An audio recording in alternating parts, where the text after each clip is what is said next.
ተነስተን ዕብራውያን ምዕራፍ 7 ከቁጥር 11 እስከ 27 እናነባለን። ባለፈው ከ1 እስከ 10 አንብበን ነበር።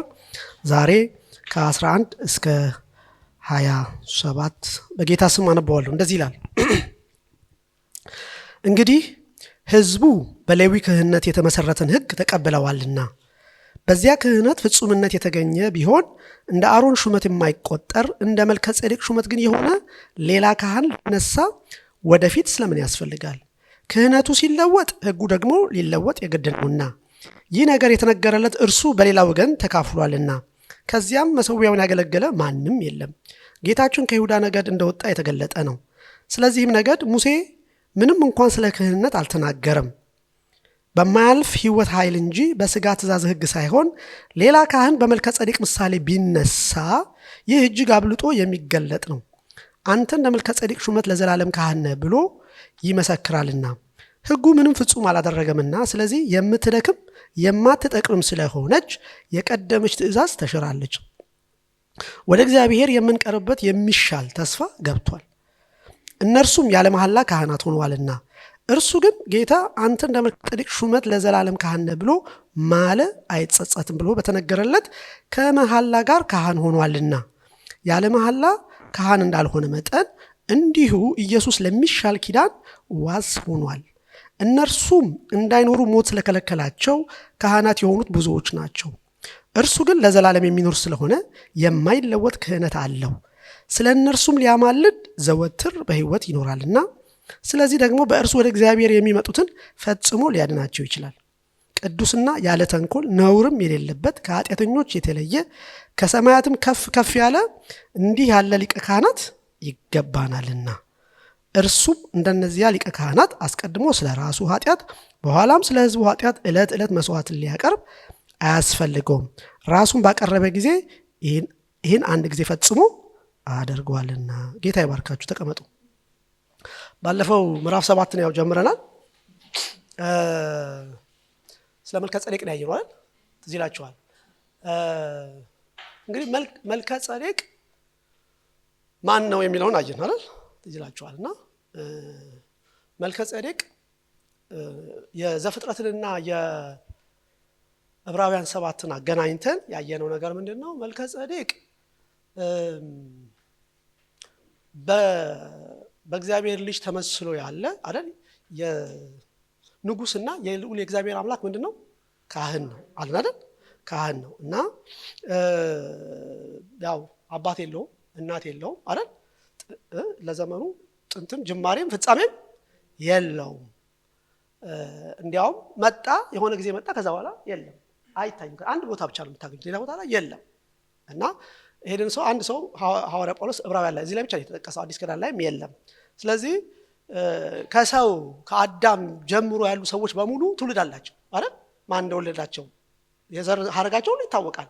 መቼ እንደተወለዱ መቼ እንደሞቱ ይታወቃል። ይሄ ሰው ግን እንደዛ አይደለም። ስለዚህ ይሄ ከሰው ውጭ ያለ አይደል? በእግዚአብሔር ልጅ ተመስሎ ያለ መለኮታዊ ክህንነት ያለው ሰው እንደሆነ አይተናል። ካህን የሚለውን አየን። ካህን በሰውና በእግዚአብሔር መካከል ያለ ነው አይደል? ስለዚህ ይሄ ካህን አገልግሎቱ እንደ አሮን አይደለም የሚለውን አየን አይደል? የአሮን አገልግሎት በኋላ የመጣ ነው።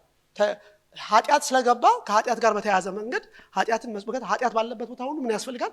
መስዋዕት ያስፈልጋል። ስለዚህ የአሮን የክህንነት ስርዓት በኋላ የገባ ነው። የዚህ ሰውዬ ግን ከአሮን በፊት የነበረ አይደል? አብርሃም የአሮን መጀመሪያ ነው። ስለዚህ ከአብርሃም ጋር ያደረገውን ነገር ስናይ ለኃጢአት መስዋዕት ሲያቀርብ ምናምን አይደለም ያየነው ያ ሰው አይደለም። አብርሃም ሄዶ ወንድሙ ተማርኮ ነበር አይደል? ወንድሙ ይላል ግን ምኑ ነው? የወንድሙ ልጅ ነው። ተማርኮ ሄዶ ነበር እና ሰው በተማረከበት ሁኔታ ጽድቅም ሰላምም ሊኖር አይችልም አይደል? ስለዚህ ሄደ አብርሃም፣ ተዋግቶ መጣ። ሲመለስ ይሄ ሰው ያገኘው እና ባረከው ይላል አይደል? አብርሃምን ባረከው። ስለዚህ ከአብርሃም ጋር ያደረገውን ነገር ሄደን ያየነው ምንድን ነው? አብርሃም እጄን ወደ እግዚአብሔር አነሳው የሚል ነገር አነሳ። ትዝ ይላችኋል? አነሳው አለ። ንጉሱ ሊሰጠው ሲፈልግ እኔ እጄን በእግዚአብሔር ፊት ምን አድርጌያለሁ? አንስቻለሁ ማለት ነው። ጸልያለሁ ማለት ነው። ሙሴ እስራኤል ከአማሌቅ ጋር ሲዋጋ አይደል? ሙሴ እጁን ያነሳ ነበር አይደል? ኢያሱ ዛም ያደርጋል፣ ይዋጋል። እጅ ማንሳት አይደል? ያ ሲያነሳ ያ ይዋጋል፣ ያሸንፋል። ስለዚህ እጁን አነሳ፣ ጸለየ። መልከ ጼዴቅ ነው ምን አለው? ጠላቶችን በእጆች ላይ ጣለል እግዚአብሔር ምንድነው? የተባረከ ነው አለው። እና ጠላቶቹን የጣለለት ማን ነው አለን? እግዚአብሔር ነው። ስለዚህ ኢየሱስ ወይም መልከ ጼዴቅ በዛ ሰዓት ላይ ድንገት መጥቶ እንጀራና ወይን ይዞ ያገለገለ ሳይሆን እሱም እየተዋጋ ለድል ምን ያደርግለት ነበር? ይማልድለት ነበር። ምክንያቱም ካህን ስለሆነ የካህን ስራ ምን ማድረግ ነው? ማማለድ ነው። ስለዚህ ነው አብርሃም ድል አገኘ። መጥቶ ደግሞ ያደረገው ነገር ምንድነው? መስዋዕት ምናምን አይደለም፣ ፍየል ምናምን አይደለም የሰዋው፣ እንጀራና ምን ሰጠው አለን? የወይን ጠጅ ሰጠው። ስለዚህ ከውጊያም በኋላ ከድልም በኋላ ህይወት ምን ያደርጋል? ይቀጥላል። ስለዚህ ለዛም የሆነው ነገር አቅርቦት እንደሰጠው አይተናል። ስለዚህ ይሄ የሚያስተምረው ምንድነው? የክርስቶስ ያየነው ምንድነው? የኢየሱስ ክርስቶስ ክህነት ሁለት አይነት ነው አይደል? በአሮን ይመስላል፣ ደግሞ በምን በመልከ ጼዴቅ አሁን እንዳየነው የአሮን ክህነት ስርዓት በምድር ላይ ኢየሱስ ክርስቶስ የፈጸመው ወዲህ መስቀል ላይ ራሱ መስዋዕት አድርጎ ማለት ነው መስጠት ነው። ስለዚህ አሁን ኢየሱስ ክህነት አገልግሎት የአሮን ሳይሆን የማን የመልከ ጼዴቅ የመልከ ጼዴቅ ሰማይ ያለው አገልግሎት ምድር ያለው ያ ምድር የነበረው የክህነት አገልግሎት በማን ይመስላል? አሮን ሰላም ነው ማለት ያዳት ማለት ነው መስዋዕት ነው። ስለዚህ ኢየሱስ መስዋዕት አድርጎ አላቀረበ መስቀል ላይ አቀረበ። ስለዚህ በአሮን በተመሰለ ክህነት ስርዓት ያገኘነው ምንድነው ስንባል ኢየሱስ መስዋዕት አድርጎ ያገኘነው ማለት ያዳትን አገኘነው ይቅርታ አገኘነው አይደል? ሲላችሁ ኃጢአቱ ገዳላ አይደል? ከዚህ ያለና ጋር የሚያስወግድ እግዚአብሔር ያበል ኃጢአቱ ያደረገ በመቶ ታባ። ስለዚህ ኃጢአት ነው እግዚአብሔር ኃጢአት ነው እና ኃጢአት ተወግዷል ሲባል ምን ማለት ነው አልኳቸው። ኃጢአት ተወግዷል ማለት አሁን ኃጢአት ሰራ ማለት ነው። ኃጢአት ተወግዷል ማለት አንደኛ የተከሰሰበት የዳጽፍ ነው ከሰር እንደዚህ ከደምስ ያው ጠርቆ መስቀል አልወጣ አሰውቷል። ስለዚህ ለእግዚአብሔር ምን አደረገ ባለዳ አይደል? ስለዚህ ያ በግ እዳውን ስለከፈለ አሁን በኋላ በእዳው ነው ከተጠየሻችሁ ጌታ የክርስትና ዋና ሰው ከዚህ ነው ጀምሮ እዳይ ነው ከእግዚአብሔር ጋር ምን አለ ሰላም ታሪክ ያለው ማመንጫ አንደኛ ያታት ተወግዷል ለማሳብ ሁለተኛ ኃጢአት ተወግዷል ማለት ኃጢአት እንድንሰራ የሚያደርገን ኃጢአት ድርጊት ብቻ ሳይሆን ኃይልም ባሪያ ያደርጋል። ስለዚህ ያንን ኃይል ክርስቶስ ማርኮታል ሰብሮታል። ስለዚህ አማኝ ኃጢአት የሚሰራው ተገድዷል አይደል? ባሪያ ሆኗል። ሳስቶ ሊያድ ይችላል፣ ሊስት ይችላል፣ ሊወድቅ ይችላል። ግን ከዛ ኃይል ነው ነፃ ነው። ስለዚህ የክርስቶስ አሁን በመልከ ጼዴቅ ያለው አገልግሎት ከኃጢአት ጋር የተያያዘ አይደለም። ኦኬ ታዲያ አሁን ኃጢአት ስንሰራ ምንድነው ሲባል አይደል? ምንድነው ሲባል ጌታ መስዋዕት ላይ ቀርቧል አያቀርም። ኦልሬዲ መስዋዕቱ ምን አድርጎታል? አንዴና ለዘላለም ምን አድርጎታል? አያቀርቦታል። አንድ ስላለ እዚህ ላይ የለም። ሮሜ 3 ላይ ምን ያደርሳል? ሮሜ 3 ቁጥር ሮሜ 3 ቁጥር 23 ጀምሮ ነው ይደርሳል። ሮሜ 3 ቁጥር 23 ሁሉ ኃጢአት ሰርተዋልና የእግዚአብሔር ክብር ጎድሏቸዋል። በኢየሱስ ክርስቶስ በሆነ ቤዛነት በኩል እንዲያው በጸጋው ያላል ይጸድቃል። እንዲያው በነፃ በጸጋው ያላል ይጸድቃል። ኦኬ ከዛስ በጸጋ መጥተው እርሱንም ኢየሱስን ማለት ኦኬ እርሱንም እግዚአብሔር ኢየሱስን እርሱንም እግዚአብሔር በእምነት የሚገኝ በእምነት የሚገኝ በደሙ የሆነ ማስተሰሪያ አድርጎ አቆመው አይደል? አቆመው ጌታ ይመስገን። ስለዚህ ኢየሱስ አይደል በእምነት የሚገኝ በደሙ የሆነ ማስተሰሪያ አድርጎ አደረገው አቆመው። የሆነ ነገር ይታያል ያቺ እና ባለፈው ስለዚህ ምክንያት አይተናል አይደል? የስሬት ምክንያት ቅድስተ ቅዱሳን ውስጥ ያለው ታቦቱ የታቦቱ ምንድን ነው? መክደኛ ታቦቱ ውስጥ ያለው ህጉ ምስክር አስሩ ትእዛዝ ነው እና አስሩ ትእዛዝ ስራው ምንድን ነው ሲባል ሰውን ምን ማለት ነው መውቀስ መፍረድ እንዲያጋር አለ የሚል ነገር ነው ያለው። ልክ ይፈርዳል አይደል? ህጉ ማለት ነው። ግን ሲከተል ይናገር ነው ምክንያቱም ክዳኑ ራሱ ነው ኢየሱስ እግዚአብሔር እሱ የስሬት ወደኛ ያለው። ስለዚህ አንድ ሰው አማኝ ዕዳ የለበትም፣ ፍርድ የለበትም፣ ነፃ ነው። ኃጢአት ሲያደርግ ምንድን ነው የሚሆነው ሲባል በእምነት ነው ያደርጋል። የልጁ የኢየሱስ ክርስቶስ ደም ከኃጢአቱ ምን ያደርጋል?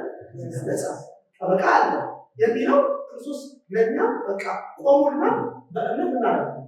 ኃጢአታችንን እናዘዛለን፣ ይታጠባል፣ ኃጢአታችን ይታያል። ኦኬ። ስለዚህ የአሮን ያ የመልከ ጼዴቅ ስራ ምንድን ነው አለ? ሰማይ ሆኖ የሚሰራው ምንድን ነው ሲባል የአብርሃም ታሪክ ነው። በቃ ማገልገል እኛ ምን ያደርጋል? ያገለግለናል። በምን ያገለግለናል? በሰማያዊና በሰማያዊ ጸጋ ያደርገናል። ያገለግል እግዚአብሔር ይመስገን። ለምን ሲባል ለኃጢአት ቅርታ ሳይሆን ኃጢአትን ምን ለማለት ድል ለማለት እሱ ነገስታትን ገድሏል የሚሰራል ነገስታትን ገድሎ ነው። ዛሬ መንገላቸው ብዙ ነገሮች አሉ። በዙሪያችን በውስጣችን የሚገደሉ ብዙ ነገሮች አሉ። እነዚህ ነገሮችን እንድንገድል ምንችለው ነው ሲባል ዘራፍ ነው። ይሄ ቆይና አንዳንድ መስራች ይላል የሆነ ሞቅ ያለ ስንሰማ ዛሬ ከላይ አላነብና አለ አንዳንዱ ሳልወጣ ነው ጀምሮ ከጎበዝ ይመጣል አለናደድ ካላቸው እዛው ውስጥ መናደድ ትችላል።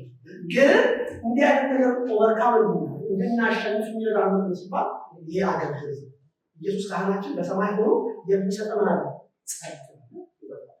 በዚህ ነው ምሕረትና ጸጋ እንድንቀበል ወደ ጸጋው ሰው ምናል እና የራእይ ትምጣል እንደግ እንቀጥላለን።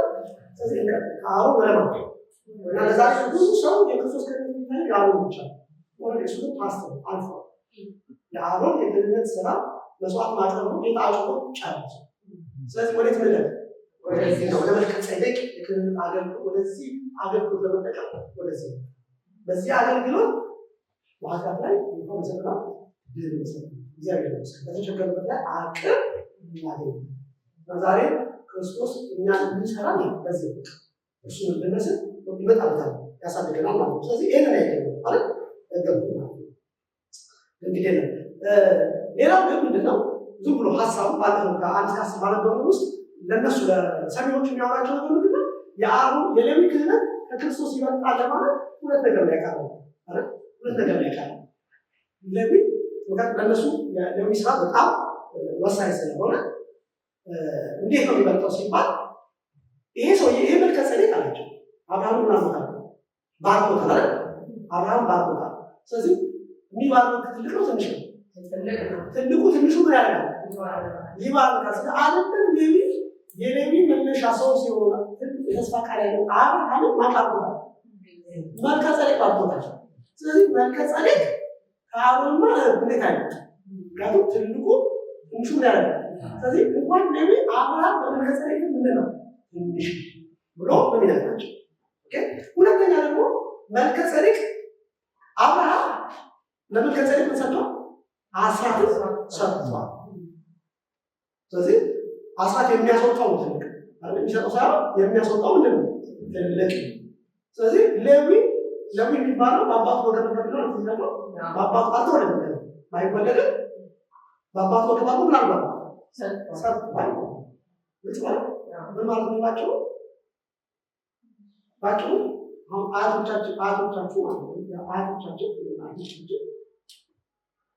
እንደተወለዱ በ3 ዓመታቸው ቢሞቱ ነው አያቶቻችን ነው እኛው ነው የኛ ነገር እነሱ ጋር ያዘዋል። አያቴ በ3 ዓመት ነው አይደል የለው እንደዛ ማለት ነው። ስለዚህ አያቴ ነው እኔ መሆን ነው ማለት ነው።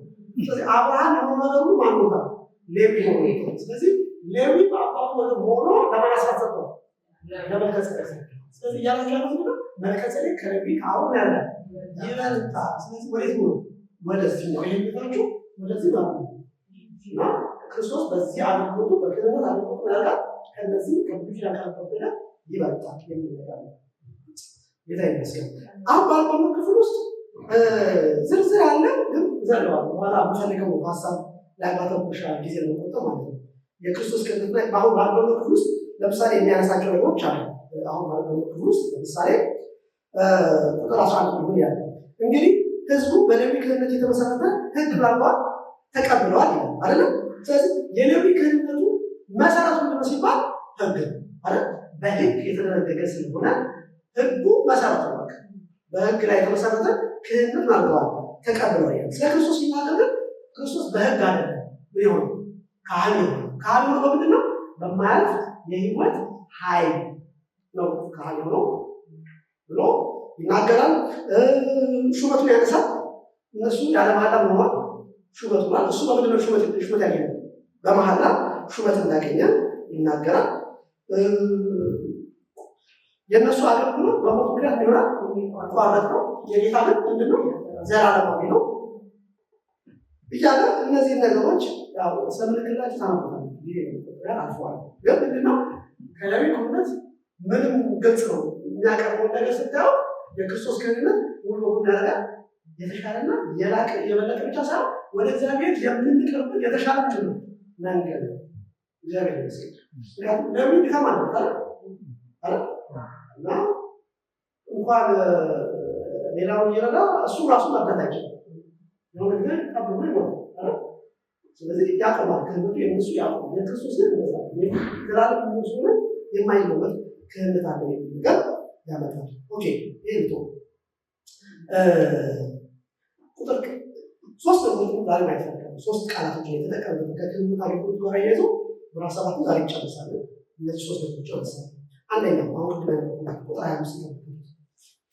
15 በማያልፍ ሕይወት ኃይል እንጂ በሥጋ ትእዛዝ ሳይሆን ሌላ ካህን በመልከ ጼዴቅ ምሳሌ ቢነሳ ይህ እጅግ አብልጦ የሚገለጥ ነው።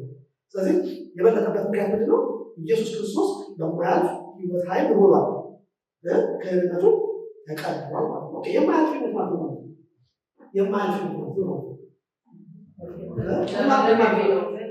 ዘላለም የሚሆን የማይጠፋ ኤንድለስ ይለዋል። አንደኛው ቃል አንዳንዱ የምስራት ተብሎ ይለዋል። የማይፈርስ የማይጠፋ የማያልፍ ሕይወት እግዚአብሔር ይመስገን። ስለዚህ ሕይወት ትንሽ ይሆናል። ምክንያቱም መጽሐፍ ቅዱስ ላይ ሕይወት የሚለው ቃል በአማርኛችን ማለት ሕይወት የሚለው ኦሪጂናሊ ግሪክኛ ወደዛ የተለያየ ቃል ለተለያየ ነገር ይጠቀማል። ስንት አይነት ሕይወት አለ?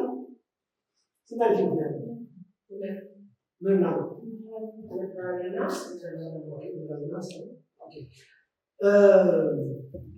እዚህ ክፍል ላይ እንደሚናገረው አንደኛው አሁን ሕይወት ነው። እዚህ ክፍል የጠቀሰው ሕይወት ነው የጠቀሰው ዞይ የሚለው የእግዚአብሔር ሕይወት ነው ያደረጋል።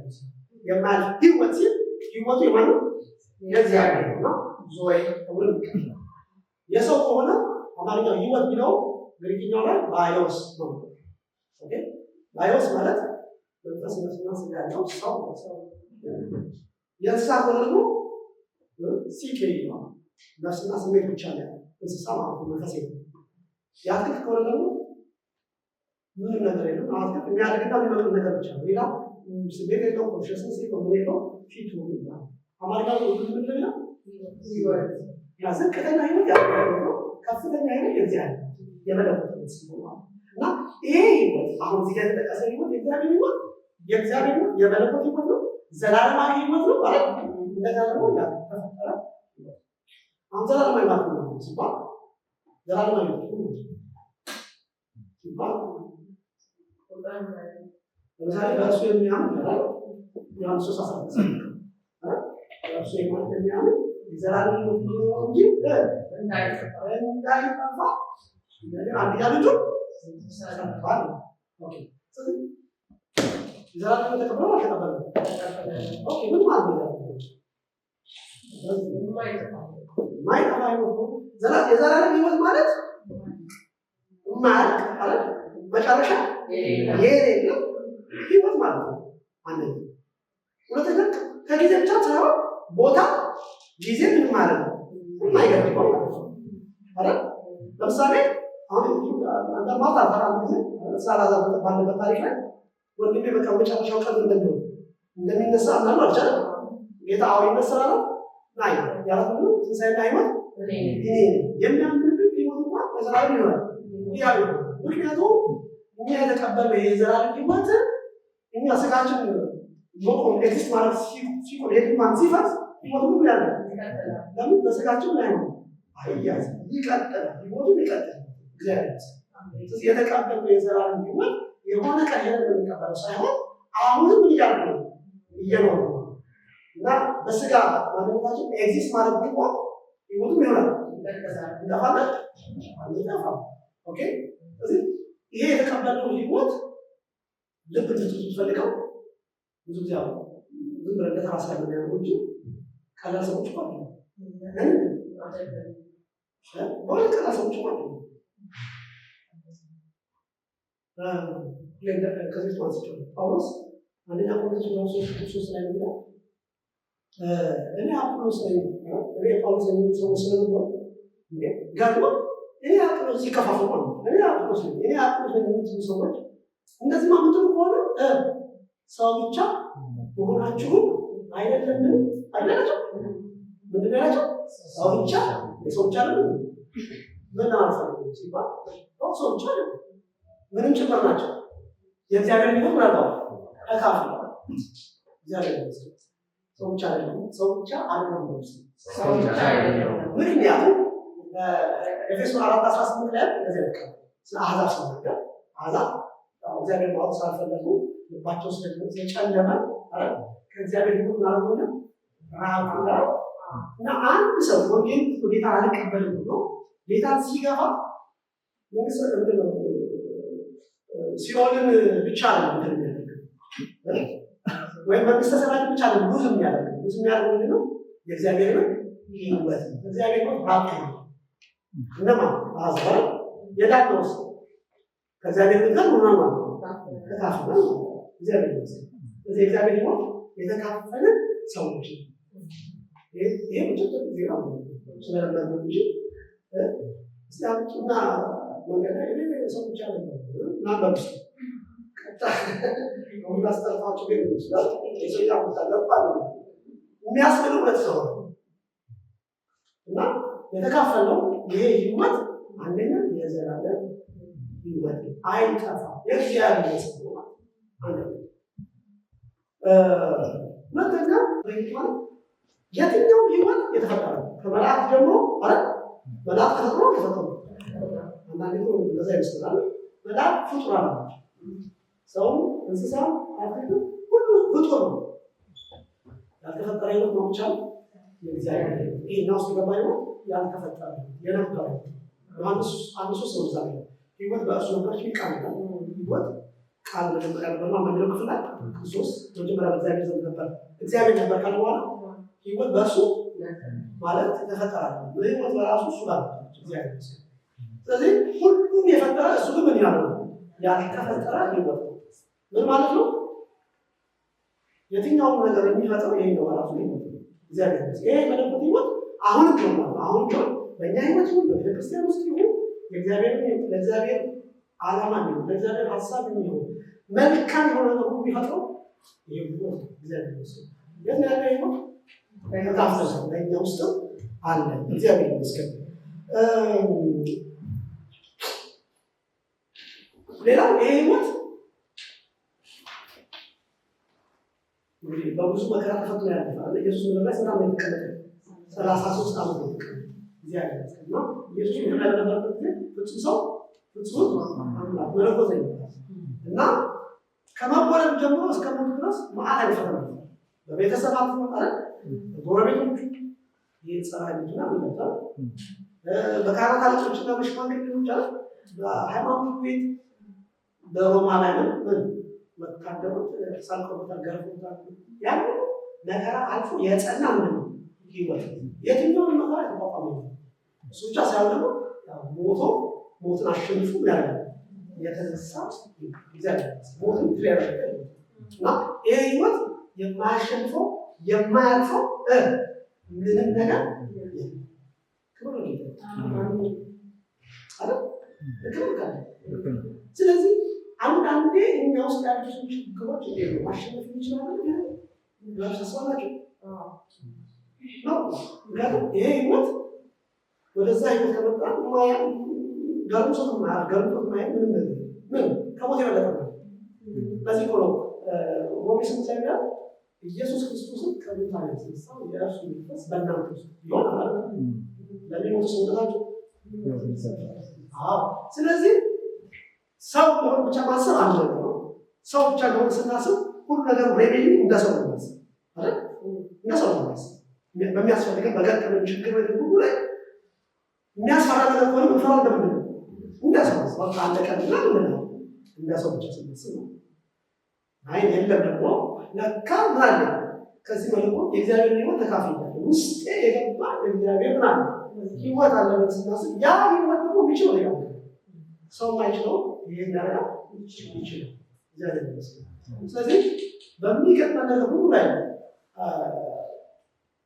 ይሄን ድል የምናገኘው አሸናፊ የምንሆነው ተቆጥሮ የማይቻለው አንዱ ግን እችላለሁ ብለን የምናልፈው በስጋ የሚታይ ነገር በአእምሮ ባለ ነገር አለ ጥሰን እንደምንሄድ የምናምን በየትኛው ሕይወት ነው የተቀበልነው በእግዚአብሔር ሕይወት ይሄ ሕይወት የማይችለው የማያደርገው ምንም ነገር። ስለዚህ ከጌታ ጋር የሚተባበር እሱ እንደሆነ አንድ መልእክት ነው። ስለዚህ ከጌታ ጋር መተባበር ከዚህ ወጣ መተባበር ቁጥር ብዙ ነገሮቻችን ቀላል ነው። ችግራችንስ ስለማለት ነው። ኦኬ ጌታ ይመስገን። ሰው ማለት ነው። ኦኬ በእግዚአብሔር ሕይወት ውስጥ ያንተ ውስጥ ጌታ ይመስገን ነው። ጅላው ገብርኤል ገብርኤል ወይ ገብርኤል አለው እንደኛ ተቀበላለት ማለት ነው። አለው ከሙሱ ሲነባ ተመላክ ነው ይያለ ልጅ ብቻ ሳይሆን ከመላክ አንዱ የእግዚአብሔር ሕይወት ማለት ነው። አልተካፈለ ራሳቸው የቻለ ሰጣ ራሳቸው ክብር ራሳቸው የሆነ ነገር አላቸው ራሳቸው የቻለ እኛ የተካፈልነው ክብር ግን አልተካፈለ ያው ያዩት ያያል ሲገለጥ ይታያል። አሁን የሚመስለውና በኋላ ሲገለጥ ይታያል። አሁን ማይገባለ ነው ወይ ለዚህ ወካሉ ችግር ሲገባል የምንለው ክብር ያለበት ነገር ነውና ከበኋላ አሁን ተራ ይመስላል። ስለዚህ ለምን ያነሳው ውስጣችን ያለ ነገር ተራ ነገር አይደለም አጣጣለው እንጂ እንኳን ለኛ ለማን ይተርፋል ለሀገር ይተርፋል እግዚአብሔር ይመስገን አይመስላችሁ? ስለዚህ ወደ ውስጣችን ማየት ጥሩ ነው። እኛ የተካፈልነው ነገር ማየት በጣም ጥሩ ነው። ክብር ለጌታ ይሁን። ስለዚህ አንደኛው ለሌፈለቁት ይሄ ነውና የማያልፍ ሕይወት የሚለው ቃል የማይጠፋ ሕይወት ውስጣችን ነው። ብንሞት የሚቀጥል አይደል? ብንሞት የሚቀጥል እነዚህ ሞትን ማንፈራው አይደል? ሞትን ማንፈራው ብንሞት የሚቀጥል ስላለ ላይፍ ስላለ ጌታ ይመስገን። የማይሞት ሕይወት ይባላል። ኦኬ የማይሞት ሕይወት ስለዚህ ምን ማለት ነው? ይላል ጋር የማይሞት ሕይወት ነው ታውቃላችሁ። በኋላ ማለት የማይሞት ሕይወት ማለት በቃ ሕይወት ማለት ሕይወት እሱ ባለበት ቦታ ምን የለም ማለት ነው። ሞት የለም ማለት ነው። ጭንገፋ የለም ማለት ነው። አይሰጥም። ስለዚህ ይሄ የእግዚአብሔር ሕይወት በትክክል እኛ ውስጥ እንዳለ ስናስብ አብረን ፈንክሽን ስናረከሱ ጋር ሞት የሚመስለን ሁሉ ምን አይሆን መቀመጥ አይችልም። ብርሃን ሲበራው እንደማይሆን ጨለማ እንደማይሆን ሕይወት ባለበት ቦታ ላይ ድካም ግንዛቤ አረ ልክያ ስለዚህ የማይሞት ሕይወት ተብሎ ተጽፏል ማለት ነው። ኦኬ አንደኛ ይሄ ነው። ቁጥር 20 ነው ነው ቁጥር 20 እነሱ ያለማላል ካህናት ሆነዋል እያወዳደረ ነው የሚናገረው። እርሱ ግን ጌታ አንተን ለመልከ-ጼዴቅ ሹመት ለዘላለም ካህን ነህ ብሎ ማለት አይጸጸትም ብሎ በተናገረለት ከመሐላ ጋር ሆኗል ካህን ሆኗልና ያለ መሐላ ካህን እንዳልሆነ መጠን እንዲሁ ኢየሱስ ለሚሻል ኪዳን ሆኗል ዋስ ሆኗል። እግዚአብሔር ይመስገን። ኢየሱስ ሆኗል ዋስ ሆኗል። ሆኗል ዋስ ማለት ነው። በቃ ዋስ ስለኛ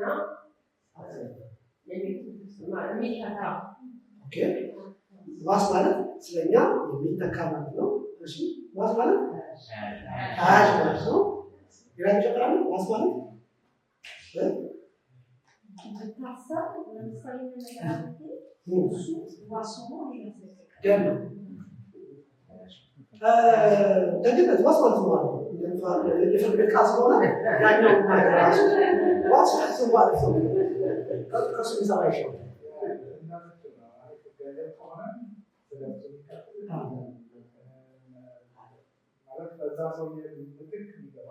ኦኬ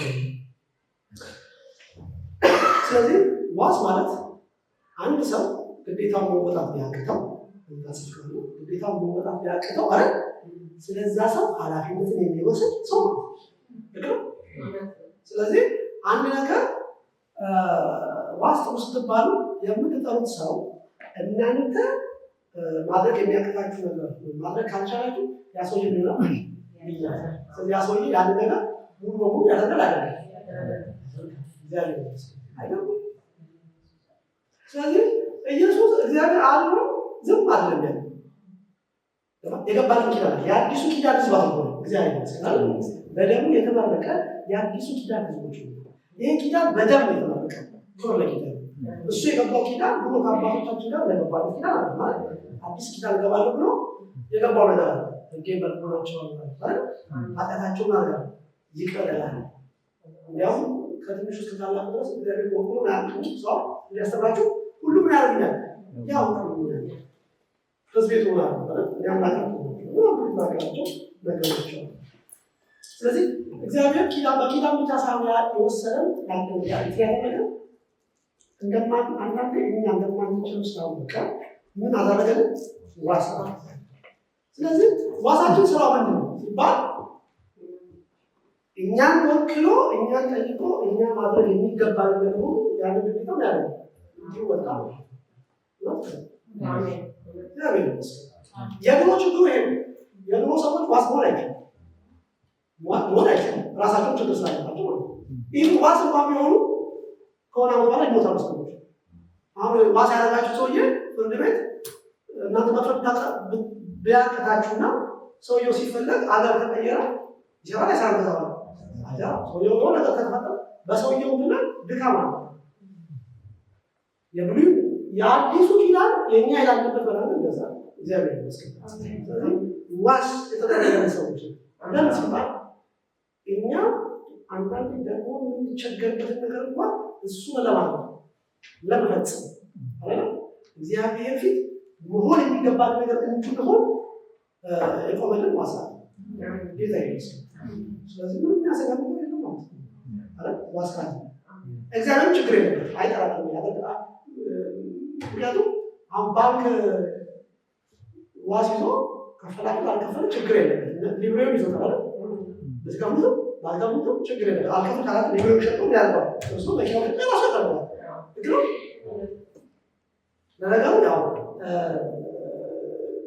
ዋስ ብላችሁ የምትወስዱት ነገር አንድ ሰው ምሳሌ ዋስ ባንክ ሲያየው ዋስ ለመሆን የሚመጣበት ምክንያት ምንድን ነው ሲባል መልኩ ነው ሰው መልክ ነው ቁመና ነው ንግግሩ ነው ቢምንም እንኳን ባንክ የሚያውቁ ገንዘብ አለው ገንዘብ በቂ ገንዘብ እንደሌለው ካወቀ በፍጹም አይቀበልም። የፈለገው መሀል ላይ ተረትም አይቀበልም ባንክ እግርም ከለ ለምን ሲባል ያን በቂ ምንኖር አለ ጌታ እግዚአብሔር ዋስ ያደረገበት ምክንያት አለ ምንድን ነው? ችግር የለም እኛ ጋር ስጋት የለም ይፈጽማል አይፈጽም ምናምን ባለገር የለም። ለምን ሲባል ያስቀመጠ መካከለኛ እንደመከሰ ልክሽ ከሀይ ነው ጌታችን ምንድን ነው ዋሳችን እኛም አንችለው ነገር እሱ ያለ ይፈጽም እና እግዚአብሔር ስጋት የለም ችግር ይገባቸዋል ይደርሳሉ አይደርሱ ብሎ አያስብ። ለምን ሲባል መጀመሪያ ማስቡበት ደካሞች እንደሆነ አውቁ ምናምን ማስቡ አዛኝ ስላሉ ሆነ ተወራሉ ሰጥታቅ ለምን ሲባል እኔ የሚዘጋው የሚያደርግ በኔ ልክ የሚደረገው ነገር የሚያደርግ ኢየሱስ እንኳን ማለት ስለዚህ ምንም አይነት ስጋት አይገባንም ማለት ነው። እዚህ ጋር ለምን ጽፌዋለሁ ነው ይህ ኪዳን ለምንድነው የተሻለ የተባለው ሲባል አቶ ይህን እጋር ለምንድን ነው ይህ ኪዳን የተሻለ ሲባል አንደኛ በሰው ድካም ላይ እናልኳቸው አይመረኮዝም። ሌላው ክርስቶስ የኪዳኑ አካል ምን ማለት ነው? ኢየሱስ ክርስቶስ ኪዳን ብቻ አይደለም የሚሰጠው ኪዳኑ ራሱ ማለት ነው ራሱ። ስለዚህ ራሱ ኪዳን የሆነው በረከት ወረቀው መስዋዕት ይዞ ገባው ራሱ ኪዳኑ ኢየሱስ ክርስቶስ የሚኖረው የት ነው? ይወስዳል ነው አረ ባለ ኪዳኑ ራሱ የት ነው? ስለዚህ ቅድም እግዚአብሔር ምን የለበትም ስጋት የለበትም። ስለዚህ እግዚአብሔር የገባውን ቃል የሚጠብቀው ክርስቶስ በእኛ ውስጥ ስለሚያየው ሌላ ይሄ ዋስትና በኢየሱስ ክርስቶስ ዋሳችን ነው። ዋስትና ሰማያዊ ነው። እግዚአብሔር ይመስገን። እግዚአብሔር የገባልን ዋስትና ምንድን ነው? ሰማያዊ ነው። ለምን ሲባል መልከጼዴቅ የሚያገለግል ነው ሰማይ ነው። ምንድን ነው የጠቁ ሲባል ሰማይ ያለ አሁን አንድ ነገር ነው። ሰማይ ያለ ነገር ምድር አፌክት የሚያደርገው አውሮፕላን በሰማይ ላይ ይበራል። በሰማይ ላይ ሲበር መሬት ላይ የሆነ ፕሬዚዳንት መጥቶ መንገዱ ይዘጋል። እዛ ተጋጭቶ መኪና ነገሩ የሆነ ይቆለፍ ሆነ የእነንትና ቤት ይንደል ሰማይ ችግሩ አውሮፕላኑ ላይ ችግር አፌክት አለ ልክል ካለ ፀሐይ ወጣለች ጊዜ ምድር ላይ ያለ የትኛው ነገር አፌክት አለ። እግዚአብሔር ይመስገን። አያችሁ ዋስትናው ሰማይ ላይ ምን ማለት ነው ሲባል ምድር ያለ የትኛው ነገር አፌክት አለ። ይናድከው ይናድከት ይህን ብንሞት እንኳን ምን አድርገው ዋስትናው ከመፈጸም ወደኋላ አይ እግዚአብሔር ይመስገን። ለዚህ ነው ለሚሻል ኪዳን ዋስ ሆኗል የተባለው። እግዚአብሔር ይመስገን። ያሉ የተሻለ ነው። ዋስትናው ራሱ በጣም የሚገርምና ጠንካራ ነው። ጌታ ይመስገን። እንዳትሰሙ እንኳን ነው እግዚአብሔር ይመስገን። ስለዚህ የምናልፍባቸው ነገሮች አሉ። ያስ እንደሰው ካሎች አሉ፣ የምንወድባቸው ነገሮች አሉ፣ የምናስባቸው ነገሮች አሉ። እነዚህ ነገሮች ሁሉ ተደምረው ሰማይ የተገባልን ዋስትና ጋራንቲ ነው ያለው አይነቁት። ምድር ላይ ያለው ጋራንቲ የሆነ ነገር ከሆነ ምን ይሆናል? አረ እንትን ይሆናል። ጊዜም አለ ጋራንቲ ስላሉ በጣም ታዲያ ነው 5 ዓመት ነው 2 ዓመት አንድ ጊዜ የስላም ትምህርት ትዝ አይለኝ ለልጄ ታብሌት ገዝቼ ሰጠኋትና ገዛው ኮሚሽ ሳደረገ ከዛ ያን ጊዜ የሚመስሉት ሌዘር ጃኬት ገዝቼ በኋላ ሌዘር ጃኬት አድርጌ ነው ገዛው ሪስኩ ብዙ እስከ ከዛ በስንተኛ ጊዜ በሆነ ሁለት ወሩ ፓፕላሽ ተባባለች። እስቲ አምጪ ብዬ ልሰካው ምን አይሰራም። ጋራጅ መጣበታ ነው ችግር አለ። ይሄ ኬት ነው አጣጣ ያለ ትኬት ማይቀርም። ከዛ በቃ ራሳው በቃ ተብዬ ራሳው መሳሪያ ተስከምተው ወለ የሆነ ቀን ምን እንደከና በቃ እንደጃት ታንጂ ነው ስገባ ደረሰኝ ነው ዘልዬ ቀኑ ነው ቀኑ ሳይ አንድ ሳምንት ቀርቶ 2 ዓመት አፈው አንድ ሳምንት ቀርቶ እንዴት ደስ ይላል። ከዛ ቶሎ ብዬ ከተጠበቀበት አውጣውትና ያው ስለወስደው ያለቻው ስለሚወስደው እና ለማንኛውም ኤሌክትሪክ ቻርጅ አድርጎ ብዬ ሰጥቼ ረሳው ቦክማራ ሳራ ይሄማ ፈተና ብዬ አጠፋው። ከዛ ሳይው ሙዚየም እንደገና አጠፋው ሳይው ይባላል አሁን ወስዳ አሳብ ተው ሰው ሲከፋለ እዛው ተቆጥ በኋላ ተጠራጭ ማለት ነው። አማራት ከስራው ላይ ያለው በለጋታው ሲከፍቶ ይሰራል። አይበቃ ይሰራል ነው ብዬ በሶስት ቀን ይችላል ይሰራል ችግር የለም ወስጄ ሰጠው። አይ ቲንክ 2 ቀን ሲቀረው ሳይሰራ ነው የሚሰራው። በሶስተኛው ቀን ደግሞ ፓፓ ይሰራል ተበላሽቶ አለፈ ጋራጅ ግን ሆነ በኋላ በጣም ተስፋ ስለሌለ ጋራጅ ስላጠፋ ሌላ ነገር ይፈጠር ልጅ ላይ ገባውና ሞዴል እና ሰጥቼ እንዴት ነው ምንድነው ችግሩ ብዬ እሱ ሳይ በሱ ለተተከለ እንዴት እንደሚፈታ ፈትቼ ማለት ነው።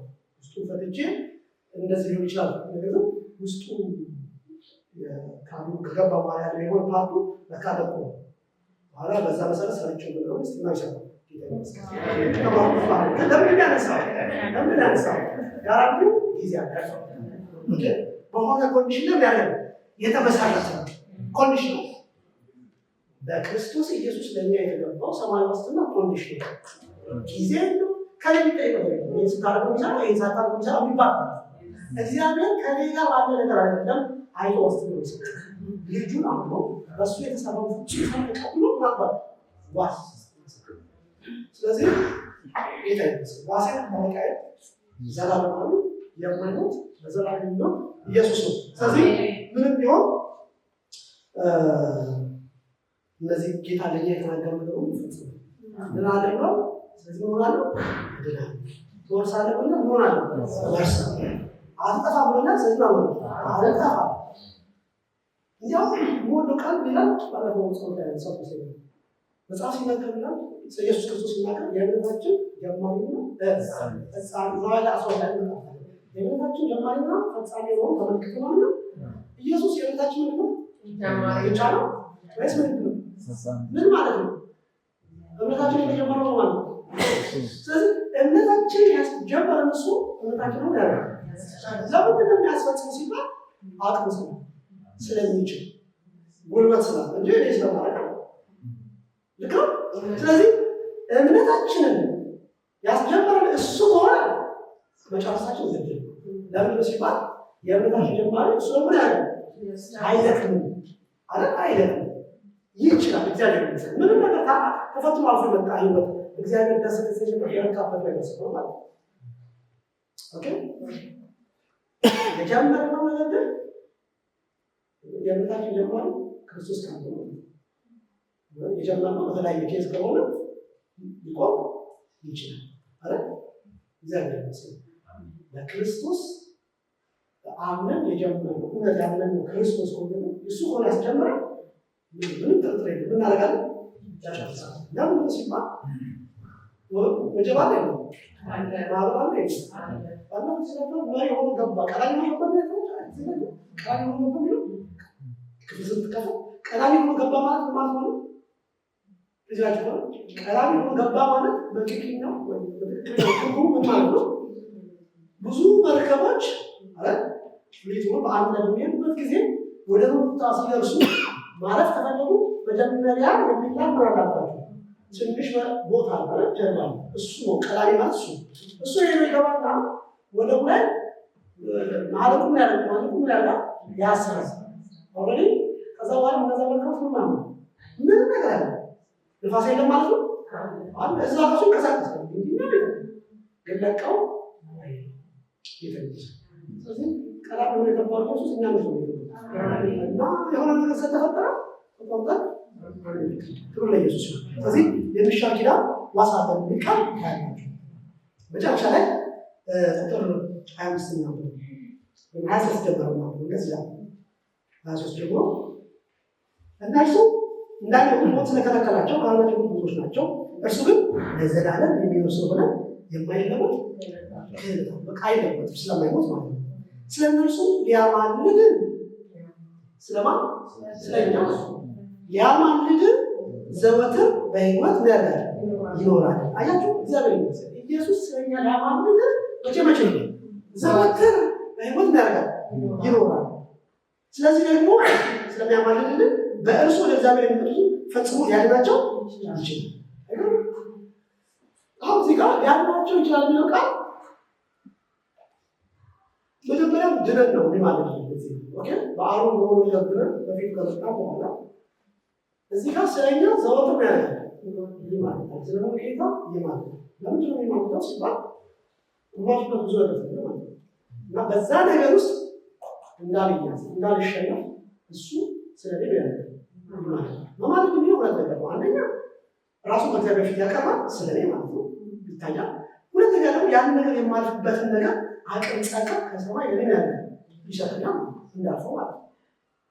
ስለዚህ ይሄን ስለሚያደርግ ምንድነው የውጤቱ ካላችሁ ባለፈው ይሄን ክፍል ጽፌላችሁ ነው ይካል ኮፒ አድርጌ ነው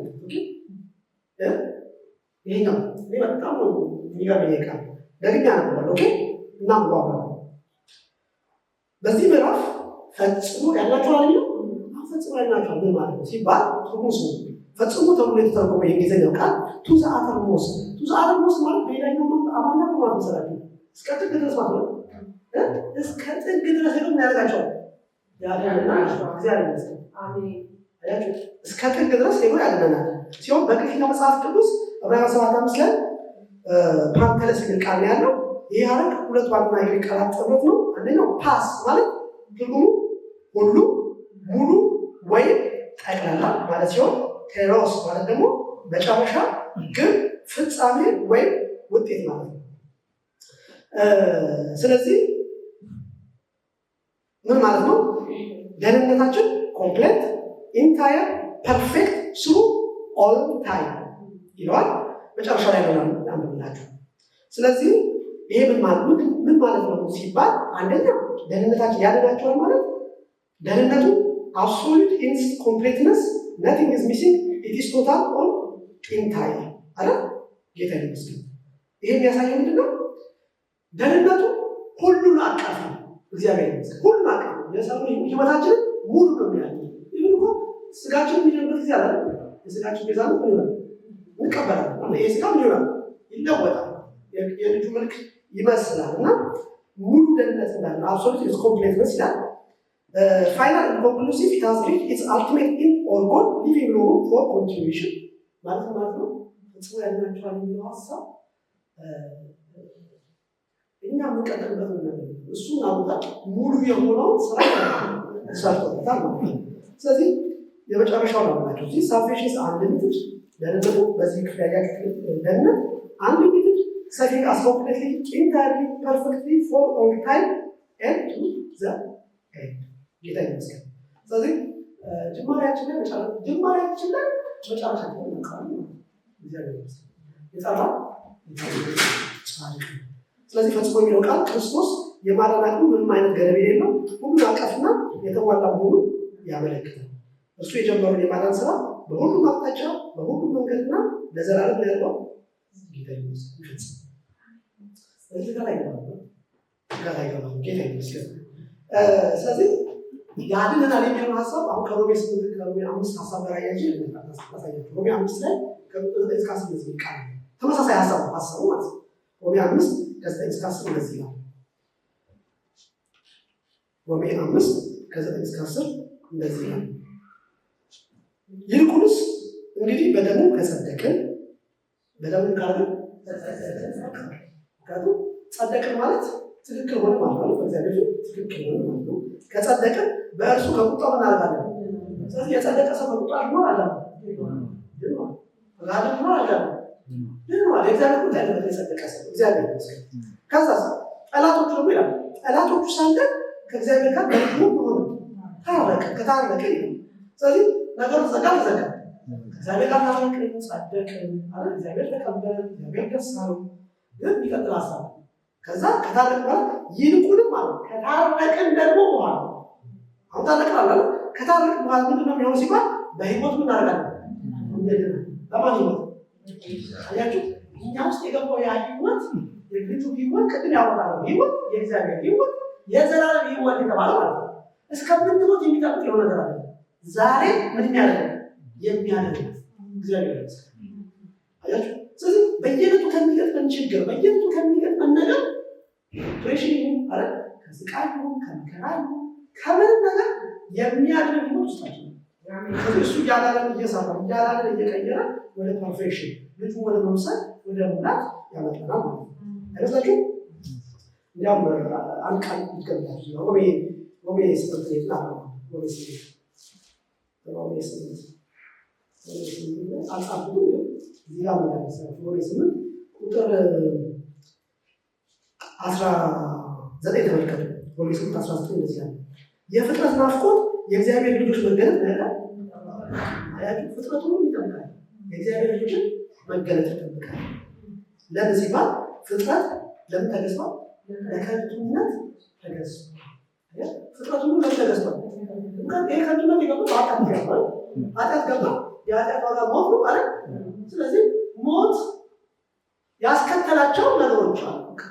ሞት ሰው ግብን ማለት ብቻ ሳይሆን አብሮ የገቡ ውጤቶች አሉ። አንዱ ከንቱነት እና ፍጥረቱ ለምን ተገዝቷል? ለከንቱነት ማለት ተገዝቷል። በተስፋ ስላስገዛ ነው እንጂ በፈቃዱ አይደለም ይላል። ተስፋው ፍጥረት ራሱ ደግሞ ከጥፋት ነው ባርነት አለ። ስለዚህ ይሄ ዓለም በምን አለ? በጥፋት ተይዟል። ባርነት አለ። ከጥፋት ባርነት ነፃነት ወጥቶ ለእግዚአብሔር ልጅ ወደሚሆን ክብር ነፃነት እንዲደርስ ነው። ፍጥረት ሁሉ እስካሁን ድረስ አብሮ በመቃተትና በምጥ መኖሩ ምን አደርጋለሁ? አያችሁ አሁን ያለው ሲስተምና አሁን ያለው ዓለም ፍጥረቱን በምድር ነው ማለት ነው። በምጥ በመቃተት በጭንቅ አይደለም። እንደው ለምን ይናስ ማሳሰብ ነገር አለ ምጥ ማዘዝ ነገር ነው ማስጨነቅ ነገር አለ የማይጮህ ነገር ውስጣችን ምን አለ ሁሉ ነገር በዚህ የተሞላ ከዚህ ምንድነው በህይወቱ ማለት ነው የክርስቶስ ህይወት እኛ ውስጥ በሰራው መጠን ከከንቱነት ከባዶነት ከዚህ ምክንያት አንሳቅ እናላለን ነው ህይወታችን የክርስቶስ ደስታ እየሞላው የሚሄድ ህይወት ይሆናል ማለት ነው። ጌታ ይመስገን። ልጨርስ። ኦኬ ማለት እዚህ ጋር ማዳን የሚለው ሰውን ከኃጢአት አድኖ መንግስተ ሰማያት ማግባት የሚለው ታሪክ አለ። ከዳን በኋላ ግን ስለሚሆን ለዳነ ሰው ብዙ ጊዜ ሰው እንደሚባለው የዳነ ሰው እንደፈለገ ይኖራል ማለት ነው። ትምህርት የመጽሐፍ ቅዱስ የዳነ ሰው ከዳነ በኋላ ምን ይሆናል? በህይወቱ ያደርጋል። ይሄ ክርስቶስ ህይወት ሰውየው ምን ያደርገዋል? ያድነዋል። የልጁን መልክ እንዲመስል ያደርገዋል። ይሰራዋል። ክፉ ነገር ከህይወቱ ያወጣዋል። እግዚአብሔር ይመስገን። ለምን ሲባል የተጠራው ማንን እንዲመስል ሰው ልጁን እንዲመስል።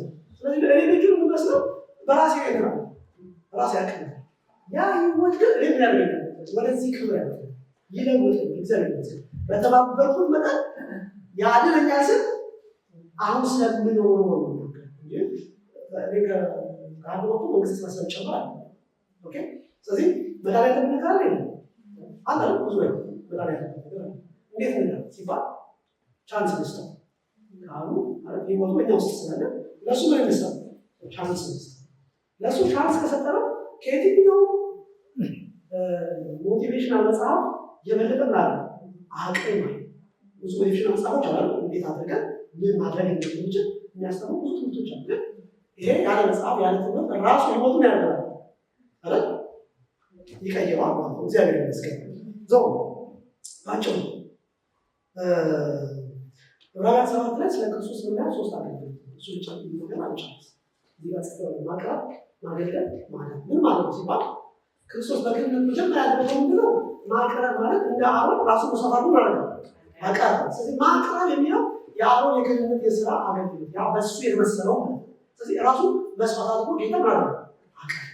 ይሄ አንደኛው የክህነቱ ስራ በምድር እያለን ያደረገው የሰራው ስራ። አሁን በሰማይ ምን ያደርጋል ሲባል ደግሞ ያገለግል። እኛም ያደርጋል ያገለግል። እንዴት ነው የሚያገለግል ሲባል ኑሯችን ህይወታችን በቃ እንድንቀጥል እንድናሸንፍ ጸጋን ያደርጋል። ሰማያዊ ነገር በውስጣችን ይልካል። ከእሱ ጋር በተባበረ ቁጥር ጸጋና አቅም እያገኘን ህይወትን እንድንቀጥል ጠላቶቻችንን በዛ አምስቱ ነገሥታት እንድናደርግ እንድንገድል እንድናሸንፍ አቅም ይሆናል ማለት ነው። ጌታ ይመስገን። ሶስተኛ ማዳን የሚለው ሌላኛው ሰው ደግሞ ምንድነው? ወደ ፍጹምነት እንመጣ፣ ወደ ፐርፌክሽን እንመጣ አይደል? ካለ ሞት ከሚመስል ነገር ሁሉ እኛን እያዳነ የልጁን መልክ በእኛ ምን ያደርግብናል? ይስልብናል። እግዚአብሔር ይመስገን። ማገልገል ይላቸዋል። የአብርሃምና የመለከት ታሪክ ላይ አገለግል ማለት እንጀራ ሰጥ እንጀራ ማገልገል እና ኢየሱስ በየዕለቱ ምናችን ነው ምግባችን ማለት የህይወት ናችን ምግባችን በየዕለቱ ውስጥ ምን አለ ልንበላ ልንጠጣ በበላ ቁጥር ይፈራል ካልበላ እንከሳለን እና ነገስታቶቹ ሲመጡ ሲያዩ ይህ ማቀጫጫ ነው ችግር የለበትም ይላል። የበላንም ይሆናል ይጠነቃል መንፈሳዊ ነው እና በበላ ቁጥር ችግር አለ አነሳችሁ አንዳንድ ችግሮቹ ትልቅ የሚሆኑ ነገር የሚሆን ዲፊሽንስ ሊሆን ይችላል አይደል? መንፈሳዊ ምግብ ሲያጠር ስንከሳ ትንሽ ነገሮች ያሉናል ያስቸግሩናል እና ማናት ነገሩ ያለብን ማስቆጣ ነገሩ ያስቆጣል። ጤነኛ ምግብ ስንበላለን ከዚህ ነገር ስንገለገል በዚህ አገልግሎት በክርስቶስ አገልግሎት ስንጠቀም ግን ፈለገው ችግር የለም። እንትናችን ጠንካራ አይመስላችሁ? የበላዳ ያለ አለ። ስለዚህ አንዳንድ ሰዎች ችግር ሲፈጠር ኦኬ ሰውዬ ረሃብ አለበት ማለት ነው። ለበላ ሰው ያስቸግር እሺ ጠላቶቹ ምን ያደርጋል? ያሸንፋል። እንደተባረከ ሲሰማ ኢየሱስ ለሌላው ምን ያደርጋል? ሄዶ ያስፈራል። በጌታ ይመስገን። ኢየሱስ እንኳን ካላችሁ እንዲህ አይነት ካል ይገባል ከሰው የተለየ ከአጠገቦች የተለየ እንዲህ አይነት ካል ይገባል። ስለዚህ ዋስ ይሆናል ጠበቃ ይሆናል እለት በእለት ነገራችን የሚከታተል ያስጀምራል የሚያስጨርሰው ደግሞ በየዕለቱ የሚረዳ ካል ዛሬ የሚያገለግለው በመልከጼዴቅ ነው። ያንን እንተወቅ ያ የመጀመሪያ ነገር ነው። ሁሉ ጊዜ በአሮን ባለው ስርዓት ውስጥ መጫወት ነው። ኦልሬዲ ተፈጽሞ ደግሞ መስራት ነው ያውቃል። እግዚአብሔር ዕዳችንን አውቋል። ኦልሬዲ ተሰሩ። አሁን ጠላት የሚጫወትብን እሱ እንዳለ እያሳየ የተከፈለው ተከፈለው አልተከፈለም እያለ አልተከፈለም እንጂ ሰፕሬሽን ነው ያ የኔ ቃል ዛሬ መስቀል ላይ ዙፋን ላይ ዛሬ ብዙዎቹ የሚያስብ ኢየሱስ መስቀል ላይ ያለው ብቻ ነው። ኢየሱስ ግን መስቀል ላይ ጨርሶ ያለ ነው ዙፋን ላይ ነው። ዲን ይደረግ ያ ጉዳይ የኛ ድል ማድረግ ማሸነፍ ጠላት ላይ ማለት ማሳደድ እኛን መለወጥ ማሳደድ የእግዚአብሔር ክብር የልጁ መልክ እንደመስል እና መለወጥ እግዚአብሔር ይመስገን። ስለዚህ ወደዛ ደግሞ እግዚአብሔር ያደርሰናል። የጻፋት የታመስ አስጀመረ ያስጨርስ ነው ክብር ይላል። እንግዲህ ጸሐፊ ጋር ሐዋርያው ጋር ይሄ ትምህርት ስለመልከጼዴቅ በጣም ቀላል ነው ማለት ነው። ይወራል ራሱ በቃል ነው ጭንቅ ነው። የመጀመሪያ ትምህርት ነው።